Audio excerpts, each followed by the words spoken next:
And welcome back, Woven fans. So, if you're watching and not listening, you might notice a little bit of a change today. Yeah. We have a friend with us in studio. Jennie and I were talking about ideas for new episodes, and we both really, really wanted to bring on guests, and more importantly, guests that have had a really significant impact in our lives personally and our coaching journeys. Um, and I knew right away one of the guys I wanted on. I'm like, I'm going through something right now that we need to talk about. And so we brought on my friend Curtis. Curtis, welcome. Tell us a little bit about yourself, bud. Well, first and foremost, I've been married 16 years to my wife, Nancy. I have one son. His name's Jay. Uh, I like to say now that I'm an executive coach by day, and by night, I'm trying to start a movement of breakthrough groups where there's multiple people leading groups that I call breakthrough groups that are not me. And these groups just really revolve around processing discoveries and taking courageous action. That's all it is. I love that. They presuppose that we have enough information. We don't need any more content. We got enough. Okay, There's enough books, conferences, podcasts. Sorry, out there. We don't need anything more. We need spaces to help us process discoveries that we're making and taking action, and that's all it is. And so I'm currently leading one group and another iteration, two groups like this. So it's exciting, and I want everyone. I want Jennie. I want Brendon. I want anyone who's listening to lead these groups. So I'm on a mission, and I'm hear it in my voice. Absolutely. And I'm honored to be in a breakthrough group right now. And it was exactly what I needed. I'm going to plug it from my point of view, Curtis, and then we'll get into the beauty of it. It was exactly what I needed at the exact right time. And I think, Jennie, I kind of processed this with you a little bit when the invitation came. Yes, you did. Mm-hmm. I got an email from a dear, dear, dear friend of mine, someone who I trust, like I trust a few others, David. And he was like, think about this, Brendon. If you're curious, reach out to Curtis. And I kind of gave a look, and I get leery of invitations to groups like this because Jennie and I know, especially being in the health and fitness space and the coaching space, it could be a space that is just crawling with, gurus, as I use my air quotes here. It's like, I just don't like those folks. But after a quick conversation with Curtis about it, he was like, no, this is actually pretty simple. I am not peddling a thing.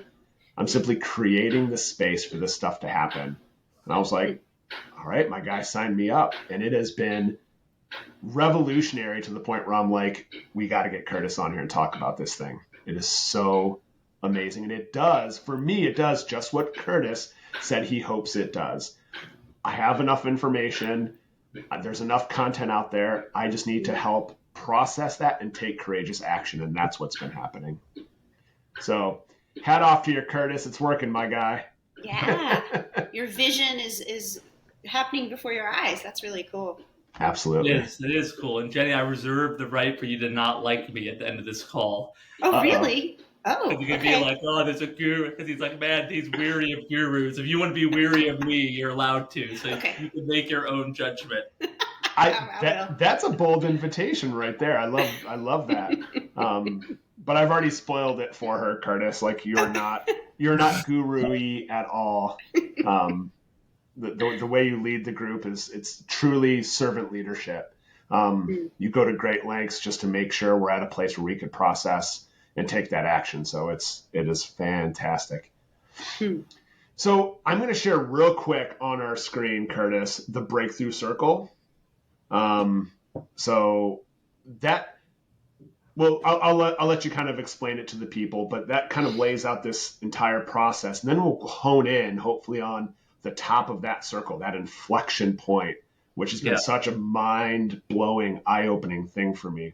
So if you're listening, I'll try to put a link to something like this in the show notes. If you're watching on YouTube, you should hopefully see it on your screen right now. Jennie and Curtis, can you see what I'm sharing on my screen too? It's coming. Yep. Mm-hmm. Cool. Perfect. So this is the breakthrough circle. Curtis, you want to tell us a little bit about this circle? Yeah, I will, and I'll talk through it like as if someone is not seeing it, just Perfect. in case there's podcast listeners out there. And really, it revolves around two things, ultimately just discovery and action. And I'm a big believer it's a simple math equation, which would make anyone crawl and make me sound like a guru, is discovery times action equals breakthrough. And it really is that simple. Like I like to say, we're the ones that make it complex. Mm-hmm. And just like math, I'm teaching my 5-year-old son some math yesterday evening, right? It's pretty simple. It's just anything times 0 is 0. Mm-hmm. You can have an incredible discovery, take 0 action on it, and have no breakthrough. That's massive. I kind of want to pause right there because that realization, when you first brought that out, Curtis, hit me like a ton of bricks. Because I think that at a lot of points in my life, what you just said right there, that math equation described me very, very well. Me too. Like I have a cathartic experiences with making discoveries about myself, right? And sometimes you pat yourself on the back, man, I've discovered this thing about my work, my marriage, my parenting style, my leadership, and you feel really good about yourself. But if you don't take any courageous action to apply that discovery, you really have no breakthrough. And that was a big moment for me too, Brendon, is realizing the simplicity and the harshness of that idea. Oh yeah, well put. The simplicity and the harshness of it. That's so true. Because I too would have discoveries, work through ideas, and kind of formulate all this stuff. When it came time to take that courageous action, I would self-sabotage or come up with a number of reasons why I couldn't or shouldn't. So I really wanted to soak that part in, because I know if it lands hard with like you and me, it might land hard with some people in the audience as well. I have a little, if someone is willing, between the two of you. So that sounds really relatable. But I think what even more is relatable, if you could, do you have either one of you a specific example of, I found this out about myself, I actually ended up self-sabotaging and not acting. Do you guys have something that like the listeners could relate to as a real life example? Yeah. Good. You guys are the health gurus. So I'll go straight to the health space. Oh yeah. Okay. Oh, this is good. So a year and a half ago, I've had this discovery for a long time, right? That I turned to food as a coping mechanism for my anxiety. So I had that, and honestly, I thought I was stuck, right? Like I thought I can't get over this, and I had a season of 4 months where I dropped 35 pounds, and I thought I kicked it. Like I thought I kicked it, man. I really did think I made a transition in my life. But then, like, it's easy to blame stuff. Like I had a major career transition, sold a house, moved into temporary housing, bought a new house, renovated, got in, and I lost the plot, right? And that discovery is still true about me, right? I turned to food to mitigate my anxiety as a coping mechanism for my anxiety. But I still do, even now, even though I had a window of 4 months where I didn't. And so like that's like an example of like both kind of like a 4-month great success and then back into, as you say, sabotage, right? Yeah. Yeah. That's great insight. Yeah. That's a good one. Yeah. Uh-huh. And I think I've had there's probably any number of them, but especially in the business space, an example would be you get like really, really good tactical advice on something you could execute in your business, and it makes sense on paper and you plan it out. But when it comes time that there's a situation where I can apply this tactic or start to take action on this, I allow myself to be distracted and don't do that thing. I'm really good in general, and you can see like my bookshelves behind me. I'm really good in general at taking in a lot of information and maybe even having discoveries as I'm reading a book or listening to a podcast, but fail to take action. Mm-hmm. I consume, but I don't have any output. I lovingly refer to that as infobesity. Instead of obesity, I take in a lot of information, but I don't take action on it. Infobesity. Oh, you gotta like trademark that or something. That's good. I know. I was gonna say copyright Brendon Collins. Okay, I'm gonna write to the publisher and see if I could use that word. Get it, my guy. Get it. Oh, I love it. It's good. I agree with you, and same with me. Like, I'm a big reader. I always like to learn, and I actually realized this was itself an inflection point that we'll get to soon, was that I like to create a lot of discoveries to mitigate my anxiety that I have when I don't take action.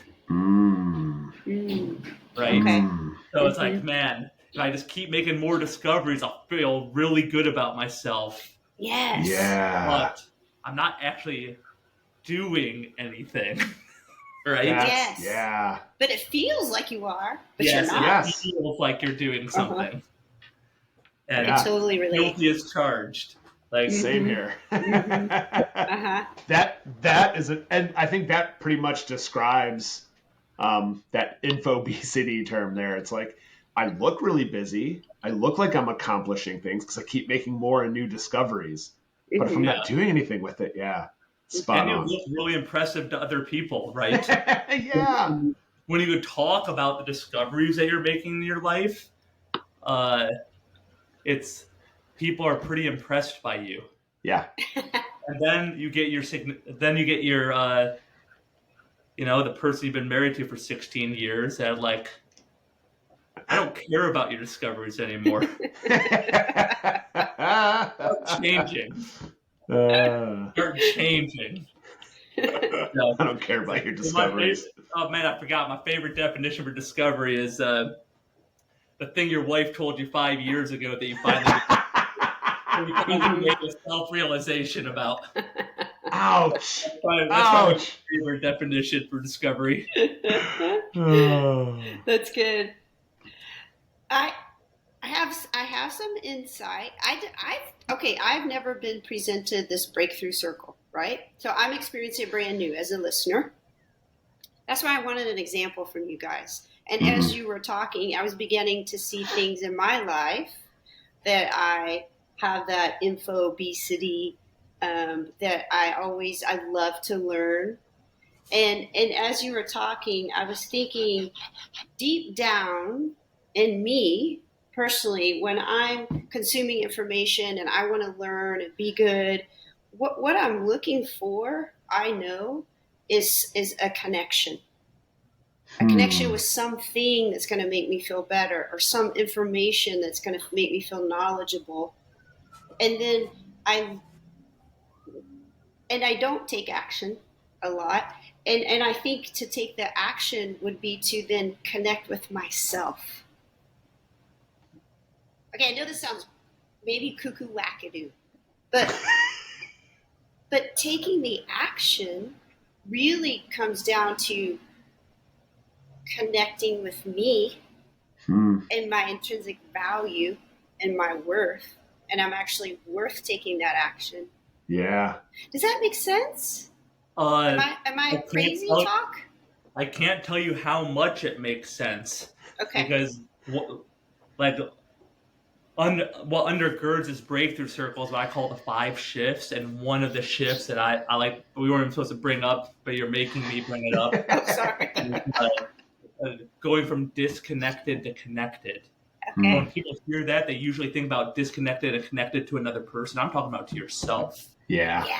Right. 100%. And the most, and this why I'm breaking down this chapter and this idea is like acting like yourself is the most connected thing you could do. Ooh. And the problem is, we don't know who we are. Yep. So then we can't even act like ourselves. But so that's problem 2. But then, that's the first problem. Problem 2 is this, that we know who we are, and then we're very fearful to act like ourselves. And massive. And when we do, I think that we're the most connected to who we are when we act like ourselves. I love that. I love that. So I want to say, paraphrase what you said. So essentially, acting like yourself is the most connected thing we could do. Yes. Because it just communicates your own personal value, because if you have to have a lot of self-value, perceive a lot of self-value about yourself to act like yourself. Yeah. Like we don't act like ourselves when we don't think we have value to bring. Yes. And totally. That is another podcast, Brendon. We're not going to go down that 17 more podcasts right there. You're just lining yourself up to be a recurring guest. I love it. More content. More content. Let me jump to the other side of the circle before unless you have something to say, Jenny. No, I'm agreeing with you 100%. Yeah. So we got that discovery, but also on the action side, like if you take all the actions you want and it isn't derived from a discovery, you will not get a breakthrough. You will not. And what I mean by this is often some of our actions are derived by information. Mm-hmm. Sometimes it's derived by anxiety. Sometimes it's derived by proving yourself. Sometimes it's derived from what people think you should do. Yep. Right. And so we could be very busy people and be making no breakthrough. Absolutely. I think there's probably a lot of people in that position who are saying, wow, I really am busy. There's a lot about my life that is busy, but I'm certainly not making a kind of breakthroughs. I think that busyness is super common, right? Yeah. Being busy for the sake of being busy, to appear important, to do things out of anxiety, to come from a scarcity mindset. You do it from a place of anxiety. Yeah. Yeah. So we have this one side of the circle, discovery. The other side of the circle is action. But you have this point at the very top of the circle. Why don't you describe what's going on at the top of the circle there, Curtis? Well, Brendon, it's your favorite thing about the circle, so it is. Feel free to jump in if you have something to say. Is all breakthroughs begin with what I call an inflection point. And an inflection point, as a simple definition, a moment when significant change may occur. And notice that the key word in that sentence is may. May. Mm-hmm. Right? You have an opportunity for change to occur, to make a discovery, to take an action.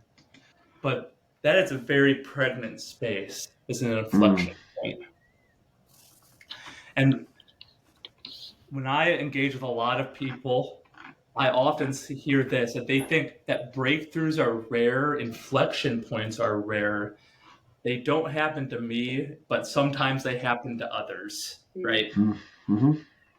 And really the whole point of everything I'm trying to do is to get people to realize that inflection points are everywhere. Mm. They're literally everywhere. They're in this conversation right now, right? The books we read, the emotions we experience throughout the day, like while we're exercising, when we're working, like when we're playing with our children, like that it's endless where inflection points can come from. And that could be a really exciting thing, or it could be like overwhelming, right? Like, and I'm hoping it's exciting for the listeners to realize, man, you have all these potential moments that you can initiate this discovery action process with. I love that. And this takes me back to that first hike we went on together, Curtis. We were kind of walking through the Rocky River Reservation, and you were asking about some of my dreams and what I wanted to do, and then you were sharing about this whole concept that we're talking about now. And when you said that very thing about inflection points, that they kind of almost always are. It's just a matter of if we tune into them. It reminded me of one of my all-time favorite quotes, and I quote Frederick Buechner here often, and I'll quote him again. This idea about like these inflection points being there, especially in the mundane.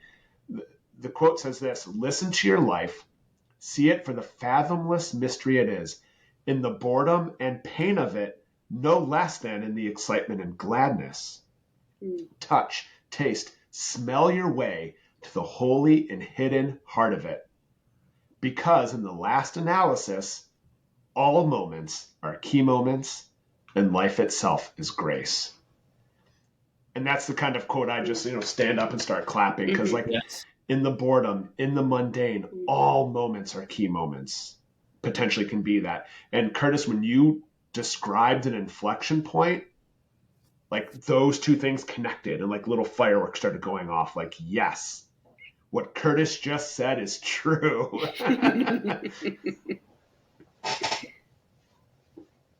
Yeah, I mean, it was a big moment for me too, like to realize that they're everywhere. And you kind of have to buy into that, right? Yeah. Oh, yeah. And I say this a lot, it takes a level of trust to trust that inflection points are everywhere. And here's the sad thing, is that if you don't think they're anywhere, you will never have them. Sure. And if you think they're everywhere, you can have them a lot. And it's really a mindset shift. It's a way of seeing the world that's different. That's good. That just hit fresh again. That was really good. I love the way that you said that. Like, if I'm convinced that they're not going to happen, I'll never see them. But instead, if I'm looking, if I have, my radar up, if I'm in tune to what may be in all moments, and I'm just open to those, and I'm going to experience more and more and more inflection points. That was almost like I heard it again for the first time, Curtis. That was good. Yeah, I mean, I've heard someone once say, "Whoever has ears, hear." I'm reminded. I know you guys all know this example. It's the you want a Ford Taurus, a red one, and then you see them everywhere on the road, right? Because you're looking for them. They've always been there. Yes. Yeah, that's the reticular activating system part of our brain. We're on the lookout for specific, food, specific, berries we could harvest. Our brain is just going to filter out everything else. We could focus on that one thing, and all of a sudden we see them because we haven't looked for them before. The same thing applies here with inflection points. Am I looking for the meaningfulness, the significance in these otherwise mundane moments, or am I just convinced that they're mundane and meaningless? no, I think there's something to these. There's a speaking that is still happening in what other people might consider ordinary or plain or routine. No, I believe there might be significance in this, and I'm going to be attuned to that. So I could pick up on that. So I could, see that red Ford Taurus everywhere. Ironically, my first car was a 1988 red Ford Taurus. I was just throwing a car out there. I don't even know what it looks like. It just came in my head. I bought it for $1. Oh, from your dad? From a coworker of my dad's, yeah. I just guessed. That was a good guess. Yeah. That itself is an inflection point. Right? I was going to say, I think this is it. That's good. Yeah. Okay, this is Curtis, you'll see him a little goofy. So, Brendon, did you memorize that quote or were you reading it from that one you just read?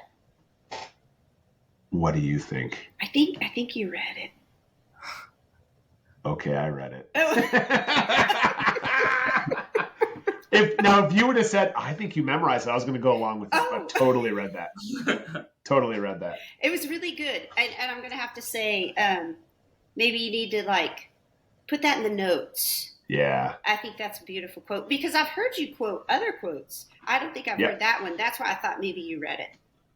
If I quote something, probably 7 times out of 10, it's Frederick Buechner. Yeah. Yeah. That was a good one.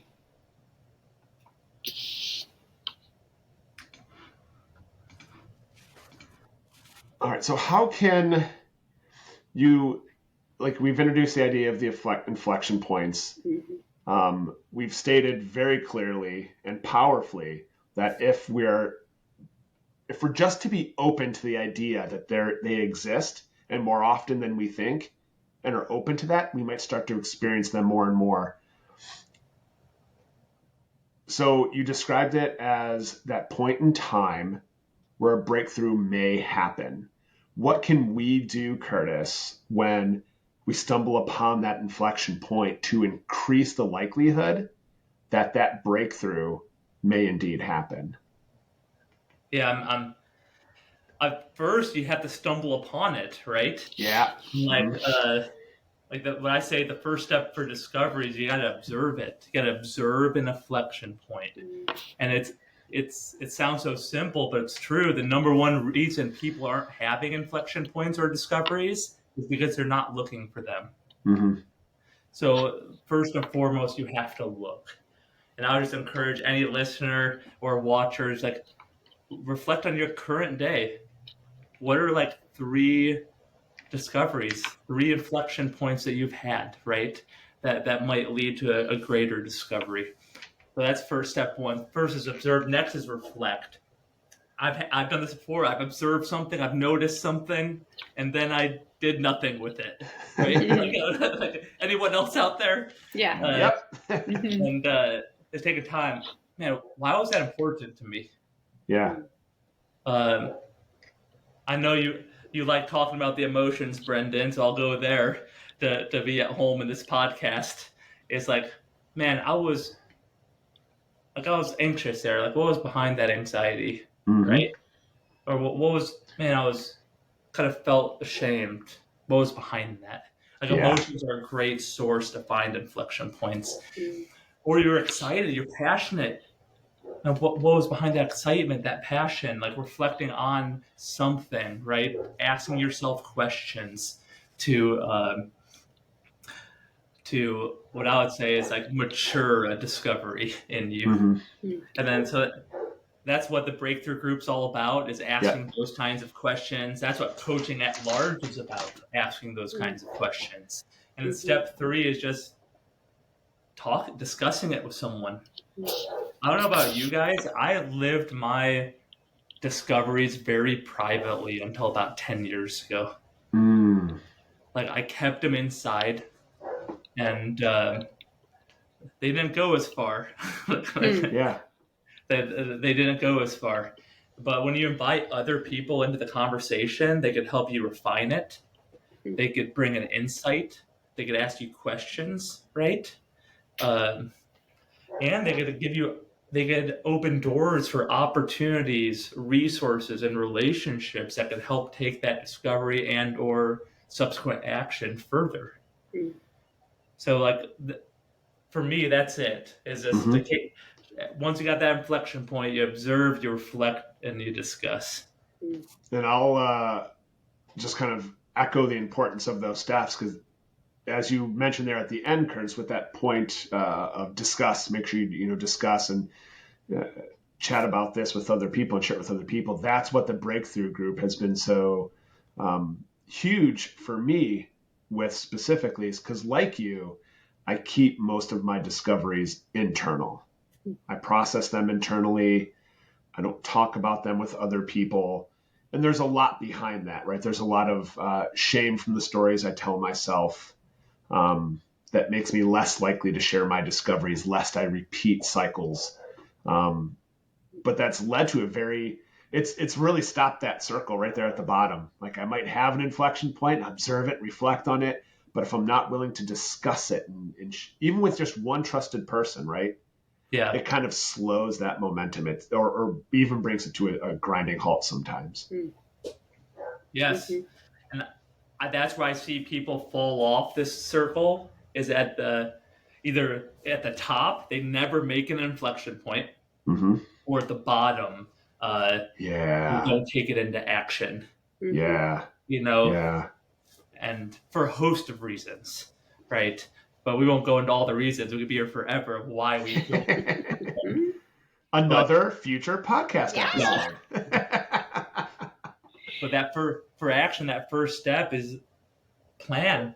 What's the first plan? And I'll tell you my favorite questions really quick for anyone to make a plan. First is dream big, start small. Okay? So here's 2 questions. The dream big is this. What's your greatest possible imagined future? Right? I love that question. Like in this discovery, man, if it went like awesome, right? Like we're usually worst case scenario people, right? So like let's give you the awesome case scenario. And what's that? What is that? Paint that picture so you have something to strive towards. And then start small. Say, what's the first step? What's the first step I need to take? What's the next step I need to take? And both those questions serve a great purpose. And I guess I'll give you my third and my favorite question, which I asked you on that hike. Yeah, I knew this was coming. Man, if you had an infinite amount of courage, what would you do right now? Because it's usually lack of courage that keeps us from like breakthrough level action. Oh, that's good. That was a powerful question. And I remember saying, okay, here's what I think I would do. And Curtis, in true coaching fashion, was like, okay, and I think he gave me 2 days. Like, in 2 days, shoot me a text, let me know how it went. I'm like, wait a second. You're holding me to this? He's like, yeah. And sure enough, I shot Curtis a text the other day. I'm like, the idea came up in a conversation with another coach of mine. I let him know what I was up to. And if I could present to his team, he's like, oh yeah, we've been talking about having you out and come in and talking to our team. Like, let's make that happen. I'm like, oh my gosh. Oh my gosh, that's so cool. I was like, I texted Curtis, I'm like, dude, it just happened, man. Yeah, that's awesome. That's really cool. Yeah, that next step. So you make that plan, and the next step is that accountability. It's just account. And accountability can kind of sound harsh. I think a lot of people do it wrong. I think you could do it right by asking one simple question. And I ask this in the breakthrough circles in my own coaching engagements a lot, is just, what question do you want me to ask you the next time we meet? It's my favorite accountability question. Because you're putting it back onto that person. Yes. And so they're telling me the question to ask them. So the pressure's off. Yeah. Okay, you told me to ask you this question. So the next time I pull up my notes and I'm like, hey, do you remember the question or do you want me to ask it? Yeah. That's good. And he does. That's how we end. That's how we've ended all of our breakthrough sessions. Oh. What question do you want me to ask you next time we meet? What question should we ask you in 2 weeks? Oh, yep. wow. And we all say, ask me if I did A, B, and C, or if, whatever happened. That's cool. Yep. And I'm pretty specific. Some people say, and I'm going to push against what you just said. They say, ask me if I did A, B, and C. And I say to them, I will not ask you that question. I'm going to assume success. That's right. Oh. And I'm going to ask you what came out of. Yep. Oh, that's when good. you did what came out when you did A, B, and C. That's and awesome. he does exactly that. So I'll give an example of that, and I'll use my own example. So in our last breakthrough group, one of the things we talked about is I have a couple different ideas for coaching youth athletes when it comes to mental performance and their mindset, learning mindfulness skills. And so I was kind of talking about these different things. And so the question was then posed in 2 weeks' time. And I was going to say, ask me if I tested, these two products with an audience. But because of the way Curtis words it, I instead said, I will tell you, or ask me which of my products tested best. Because you knew you were going to present now Yeah. Correct, because it's assumed that I tested them and one of them came out a winner. And in 3 tabs over here on my browser, that data is up. I can tell you exactly which product tested best. I'll tell you on Tuesday, Curtis. You're going to have to wait, brother. I'll get the bid. Yeah. So because it's not just, I tested it, or no, I didn't. I'm coming with a result. And it can be good, bad, whatever, but I'm coming with a result because, like Curtis said, the action is assumed in the question. Yes. Which product tested best? So, I just wanted to throw out that example in there because it's, number one, so fresh, and number two, I think pretty relevant. Yes. And the last step, this is like where the rubber hits the road, right? Mm-hmm. I know it sounds so obvious, you shouldn't even have to state it, but act. Do it. Yeah. Whatever it is, whatever the plan was, do it. Yeah. Because that's when the breakthrough actually occurs. Like if you stop at any point of that circle, it doesn't occur. Mm-hmm. And when you act, it occurs. Yeah. And that's the exciting part, right? It occurs. Mm-hmm. And that's what I'm excited for people, is that they actually do the things that their discoveries are leading them to do. Mm-hmm. And that's when breakthrough happens. Honestly, our relationship, Brendon, at all is a direct result because I went around the breakthrough circle. I stopped at the bottom of the wagon for 2 years. I had this idea of breakthrough groups 2.5 years ago. The document I shared with you was almost unedited from 2.5 years ago. Wow. Really? Wow. Just so you know.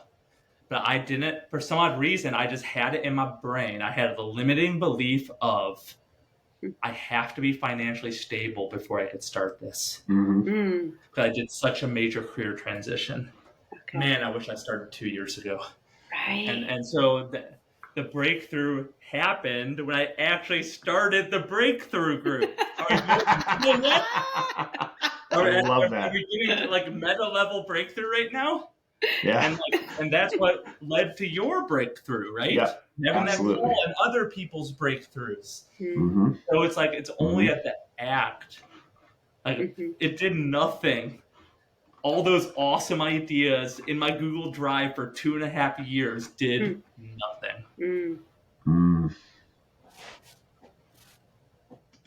That's massive. That's Yeah, massive. that is and massive. And that's the circle, right? Rolling around that circle. That's fantastic stuff. This whole concept, since we've gotten together a little over a month now, I think time elapsed. I've gotten more done as far as this circle is concerned.